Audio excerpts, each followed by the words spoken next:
warahmatullahi wabarakatuh.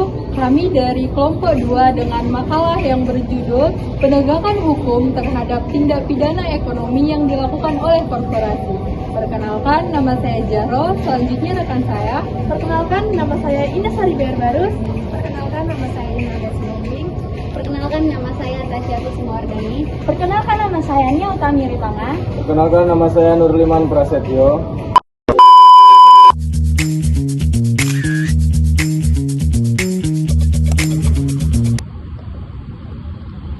Tahu nggak bahwa tindak pidana ekonomi yang dilakukan oleh korporasi itu ialah segala perbuatan yang melanggar hukum yang merugikan negara, masyarakat, dan pelaku ekonomi lainnya. Dan korporasi ini dipandang sebagai subjek hukum. Kenapa?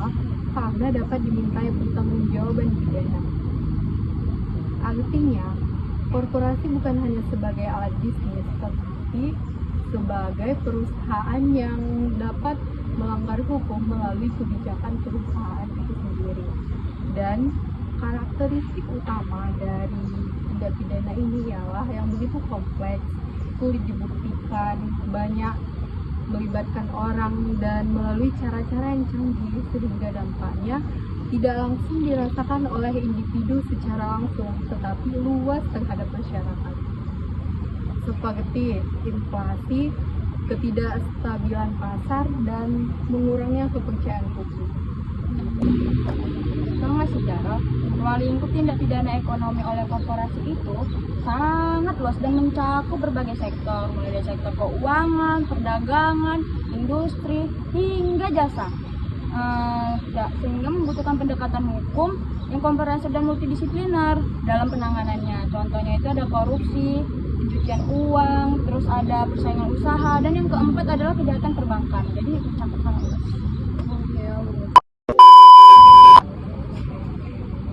Baik, selanjutnya kami akan membahas pertanggungjawaban korporasi.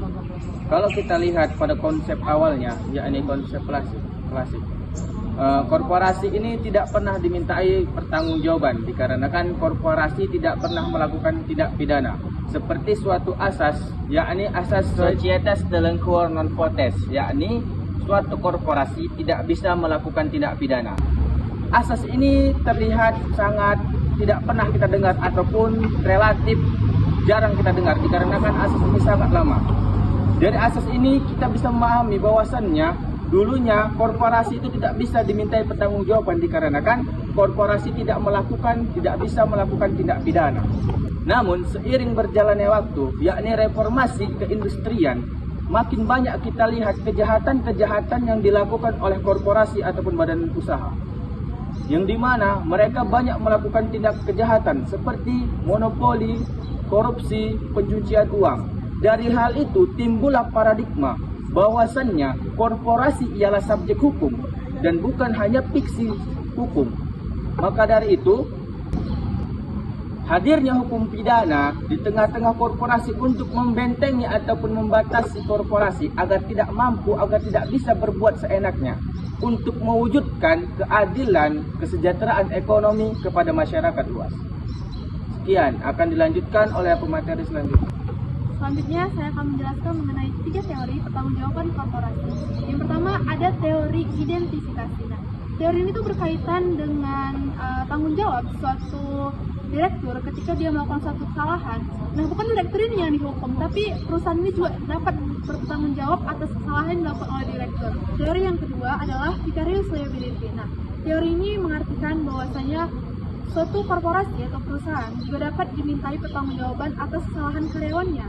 Bukan berarti hanya direktur saja yang dapat dimintai pertanggungjawaban perusahaan, tapi juga karyawan. Asalkan karyawan ini masih berada di ruang lingkup pekerjaan dalam suatu perusahaan tersebut. Lalu yang ketiga ada teori strict liability. Nah, teori ini menekankan bahwasanya suatu korporasi dapat dimintai pertanggungjawaban tanpa harus membuktikan adanya kesalahan di dalamnya, melainkan dengan cara membuktikan bahwasanya perbuatan tersebut telah dilarang. Selanjutnya, pertanggungjawaban pidana korporasi dalam tindak pidana ekonomi serta dasar hukumnya. Penegakan hukum terhadap tindak pidana ekonomi yang dilakukan oleh korporasi merupakan proses yang kompleks dan berlapis. Oleh karena itu, ada beberapa tahapan penyelidikan dan tahap eksekusi putusan pengadilan. Yang pertama, tahapan awal dalam mekanisme penegakan hukum adalah penyelidikan. Yang kedua, setelah ditemukannya bukti yang cukup, proses dilanjutkan ke tahap penyidikan. Yang ketiga, tahap berikutnya adalah penuntutan yang dilakukan oleh kejaksaan. Yang keempat adalah proses terakhir, yaitu tahap persidangan. Setelah tahapan penyelidikan dan eksekusi, ada beberapa juga hambatan dalam proses pembuktiannya. Yang pertama, struktur organisasi korporasi yang kompleks yang seringkali digunakan untuk menyembunyikan tanggung jawab atau pengalihan kesalahan kepada individu tertentu. Yang kedua, kelemahan dalam regulasi juga menjadi hambatan dalam penegakan hukum terhadap tindak pidana ekonomi korporasi. Yang ketiga, lemahnya koordinasi antar lembaga penegak hukum yang menyebabkan terjadinya tumpang Sekian penjelasan makalah kami melalui video tadi. Apabila ada kata yang salah, kami mohon maaf. Semoga videonya bermanfaat. Wassalamualaikum warahmatullahi wabarakatuh. Bye-bye!